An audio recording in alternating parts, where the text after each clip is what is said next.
ओम शांति। आज दिनांक 11 अक्टूबर 2022। बाबा ने महावाक्य में हम बच्चों को जो वरदान दिया, वरदान का मनन कर उसका स्वरूप बनेंगे। बाबा वरदान में बोले, स्वराज्य के साथ बेहद की वैराग्य वृत्ति को धारण करने वाले सच्चे सच्चे राजऋषि भाव। आज स्वयं भगवान निराकार परमात्मा हम बच्चों को सच्चे सच्चे राजऋषि भाव का वरदान देते। वरदान में बाबा कहते, स्वराज्य के साथ साथ बेहद की वैराग्य वृत्ति को धारण करने वाले सच्चे सच्चे राजऋषि भाव। डिटेल में बाबा समझाते, एक तरफ राज्य और दूसरी तरफ ऋषि अर्थात बेहद के बैरागी। ऐसे राजऋषि का कहाँ भी, चाहे अपने मन में, चाहे व्यक्ति में, चाहे वस्तु में, चाहे वैभव में लगाव नहीं हो सकता, क्योंकि स्वराज्य है तो मन बुद्धि संस्कार सब अपने बस में है, और वैराग्य है तो पुरानी दुनिया में संकल्प मात्र भी लगाव जा नहीं सकता। इसलिए स्वयं को राजऋषि समझना अर्थात राजा के साथ साथ बेहद का बैरागी बनना। बाबा संगम युग पर ब्रह्मा मुख वंशावली संतान बनाते, हम ब्रह्मा कुमार कुमारियां बनते। तो बाबा हम बच्चों को जो यह नया मरजीवा जन्म देते, तो हम पुरानी दुनिया से, पुराने संबंधों से, पुरानी देह से मर चुके होते हैं। हम पूरा बाबा पर अर्पण हो जाते हैं। तो बाबा कहते, तुम हो बेहद के बैरागी, तुम्हारा है बेहद का वैराग्य। तुम स्वराज्य अधिकारी बनकर रहते, साथ साथ बेहद का वैराग्य करते। स्वराज्य अधिकारी अर्थात सर्व कर्मेंद्रियां, मन बुद्धि संस्कार आपके वश में रहते, तो राजा के साथ साथ बेहद के बैरागी बनकर रहते। तो पुरानी देह से, पुराने देह के संबंधों से, पुराने सुख सुविधा के साधनों से, पुरानी वस्तुओं से तुम बच्चे सदा उपराम रहते, अर्थात बेहद के बैरागी बनकर रहते।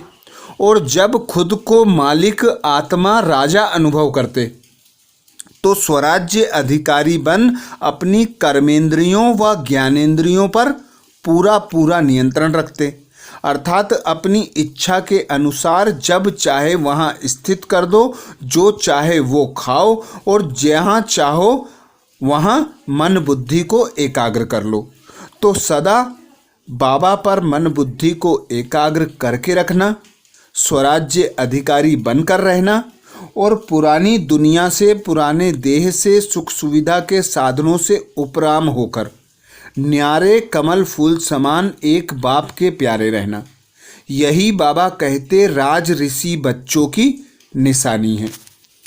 तो बाबा ही आकर संगम युग पर हमें स्वराज्य अधिकारी भी बनाते और बेहद का बैरागी भी बनाते, जिसे बाबा राजऋषि कहते। बाबा कहते, तुम हो राजऋषि, तुम्हारा है राजयोग। तुम पुरानी दुनिया से मर चुके हो, तुम अपनी देह को भी भूल जाते हो। एक पिता परमात्मा की याद की लगन में मगन रहते हो। एक पिता परमात्मा से सर्व संबंधों की अनुभूति करते हो। एक पिता से ही सर्व प्राप्तियां करते हो, और खुद को राजा अर्थात स्वराज्य अधिकारी बनाकर सर्व कर्मेंद्रियों पर, ज्ञानेंद्रियों पर नियंत्रण रखते हो। तो ऐसे बच्चे ही बाबा कहते राज ऋषि बेहद के बैरागी होते हैं।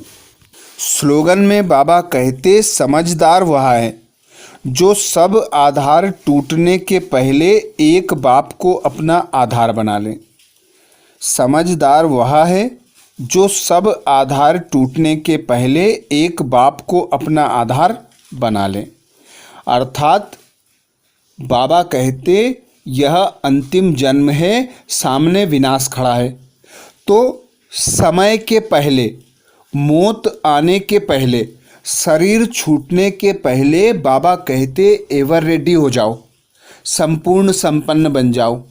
तो जो बच्चे सारे आधार टूटने के पहले एक बाबा को अपना सब कुछ बना लेते हैं, वे बच्चे बाबा कहते समझदार होते हैं। अर्थात अब तक 63 जन्मों से हम देहधारियों को आधार बनाते आए, उनसे इच्छा मनोकामनाएं पूर्ण करने की आशाएं रखते आए। अब बाबा मिला तो बाबा को आधार बनाकर सर्व संबंधियों से, देहधारियों से उपराम होना, यही बाबा कहते समझदारी है। आज बाबा ने महावाक्य में हम बच्चों को जो मुख्य सार सुनाया, सार का मनन करेंगे। बाबा कहते तुम रूहानी ब्राह्मणों का आपस में बहुत बहुत प्यार होना चाहिए। आपस में मिलकर राय निकालो कि कैसे सभी को सत्य बाप का परिचय दें। मीठे बच्चे, तुम रूहानी ब्राह्मणों का आपस में बहुत बहुत प्यार होना चाहिए। आपस में मिलकर राय निकालो कि कैसे सभी को सत्य बाप का परिचय दें। प्रश्न किया बाबा ने, बच्चे किस निश्चय के आधार पर अपना भाग्य ऊंचा बना सकते हैं? बच्चे किस निश्चय के आधार पर अपना भाग्य ऊंचा बना सकते हैं? उत्तर में बाबा कहते, पहले जब बुद्धि में यह निश्चय बैठे कि यहाँ पढ़ाने वाला स्वयं परमात्मा है, उनसे ही हमें सौभाग्य लेना है, तब पढ़ाई रोज पढ़ें और अपना सौभाग्य ऊंचा बना सकें। बाप की श्रीमत है कि बच्चे किसी भी हालत में रोज पढ़ना है। अगर क्लास में नहीं आ सकते हो तो भी घर पर मुरली पढ़ो। गीत सुनाया बाबा ने, तू प्यार का सागर है, तेरी एक बूंद के प्यासे हम। धारणा के लिए मुख्य सार में बाबा बोले, पहली पॉइंट, आपस में बहुत प्यार से रहना है। मिलकर राय निकालनी है कि किस युक्ति से हर एक तक बाप का संदेश पहुंचाएं। आपस में बहुत प्यार से रहना है, मिलकर राय निकालनी है कि किस युक्ति से हर एक को बाप का संदेश पहुंचाएं। दूसरी पॉइंट बाबा कहते, यह विनाश का समय है, इसलिए एक बाप से सच्ची प्रीत रखनी है।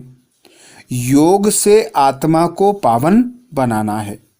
यह विनाश का समय है, इसलिए एक बाप से सच्ची प्रीत रखनी है, योग से आत्मा को पावन बनाना है। तो ये थे बाबा के महावाक्य। अच्छा, ओम शांति।